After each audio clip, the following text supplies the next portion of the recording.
Hi, this is Jim Couri with another videotape. Today's videotape is going to be relegated to rent stabilization rights and the way George Pavia corrupted a court in order to steal those rights away from the rightful owners, including myself. First of all, many of you may not know what rent stabilization or rent control is. In the big cities, particularly New York and Los Angeles, the state legislature created rent stabilization in order to protect citizens from landlords gouging. And therefore, apartments that were built before a particular period of time became subject to rent stabilization and or rent control. And therefore, the landlord cannot increase the rent more than a certain percentage each year as set by the state legislature. Now, George Pavia was gifted a building on East 73rd Street in New York City between 5th and Madison. That building was erected in 1856, obviously subject to rent control and subsequently rent stabilization. The building contained, according to its certificate of occupancy, 8 rental units.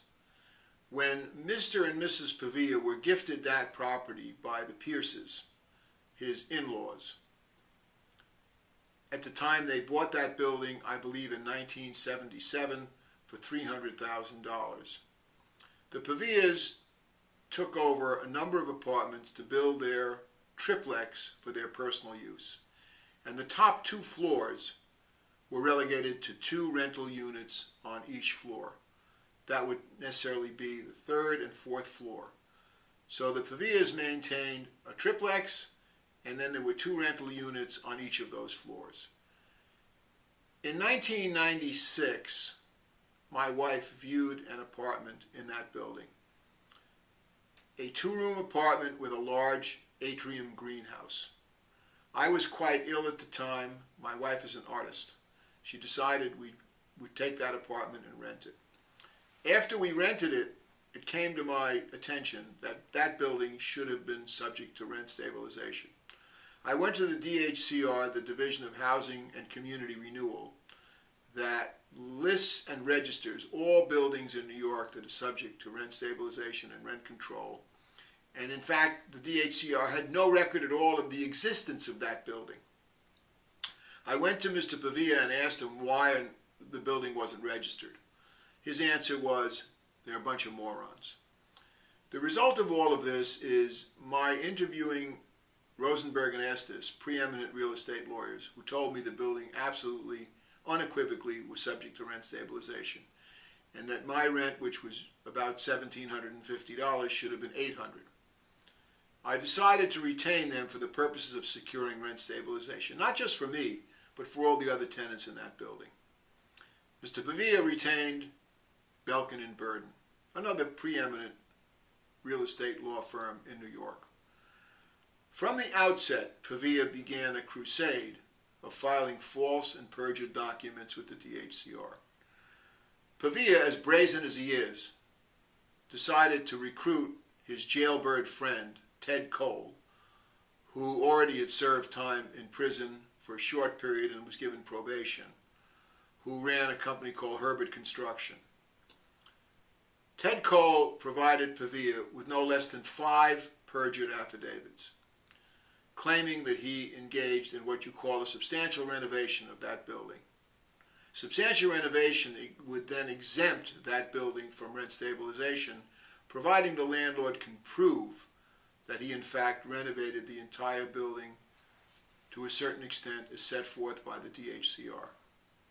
No such substantial renovation ever took place in that building, except in Pavia's own apartment, except Ted Cole, who is a liar, a thief, and a convicted felon, who is presently serving time in jail for swindling Iceberry, and prior to that swindling other construction clients of his under the guise of a legitimate construction firm, Herbert Construction Company, which ultimately went broke, is a close ally of Pavia's. Pavia was caught on a number of occasions filing false documents at the DHCR. They called him on that. After he lost and rent stabilization was secured by me for that building, Pavia took it up at the DHCR in what they call a par proceeding. Pavia lost. Pavia then took an Article 78. Belk and Burden quit. Pavia finds Itkowitz and Harwood, a well-known landlord-tenant firm who prides itself in what he calls, Jay Itkowitz, gamesmanship. Jay Itkowitz is a clever old fellow who's well connected in the housing court. Jay Itkowitz told me, and he told everybody on his website, George Pavia will do anything to get Couri out. Well, guess what? George Pavia did do anything to get Couri out. He corrupted the court with the help of Jay Itkowitz. What happened is Jay Itkowitz decided, in his infinite wisdom, that he would create a theory that Jim Couri wouldn't allow Pavia in to fix a leak that was ostensibly emanating from Couri's apartment. Pavia's apartment was below Couri's. There was no such leak. In the meanwhile, Pavia brought a case against me in Supreme New York, claiming he had $25,000 worth of damage from this leak. Enter Joan Madden, an old friend and ally of Jay Itkowitz from the housing court days. Of course, we didn't know that at the time. I then deposed Pavia. Pavia had no bills, he had no evidence of a leak, he had no evidence of damage, he had no photographs. I immediately made a motion to dismiss Pavia's claims.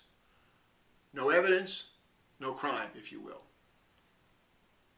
Joan Madden denies my motion.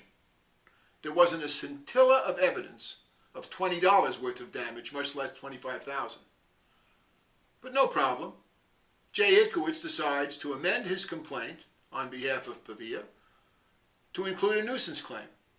Why? Because I wrote Pavia a number of letters to his office responding to Pavia's lewd behavior, lascivious conduct, and harassment.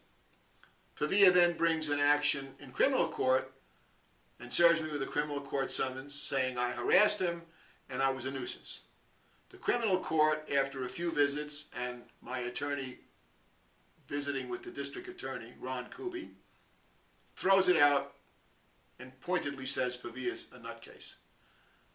Stage one for Pavia and res judicata. Then Pavia tries the same antics at the DHCR and we have a hearing. They throw him out on that. Then he tries it again at the ECB court. In the meanwhile, I find out that my greenhouse is illegal. No less than 8 violations were lodged against that greenhouse by the Department of Buildings in New York and affirmed at the ECB court. Meanwhile, Judge Madden continues to deprive me of a level playing field in her court. She precludes evidence. She precludes my motions for dismissing the claim of nuisance on the grounds of res judicata, which is you can't keep relitigating the same thing in multiple courts hoping you get a different decision. Then Pavia takes an Article 78 of the DHCR in the same court that Madden is in, and he's thrown out again. Now, if you put together all of the decisions, which probably there were 50 motions made, the decisions in Madden's court are a disgrace. There is no legitimate nuisance claim for writing letters to a man's office. The statute of nuisance was created for protection of a building and a landlord that may have a tenant in there that is interfering with the quiet enjoyment of the landlord's use and occupation of his or her apartment, or the use and occupation of the apartments in the building. Not letter writing outside the 4 corners of the building. Meanwhile, Judge Madden precludes all of the evidence found against Pavia at the ECB court, all of the evidence found against Pavia at the DHCR, all of the evidence found against Pavia by Judge Acosta in the same building that Judge Madden is in,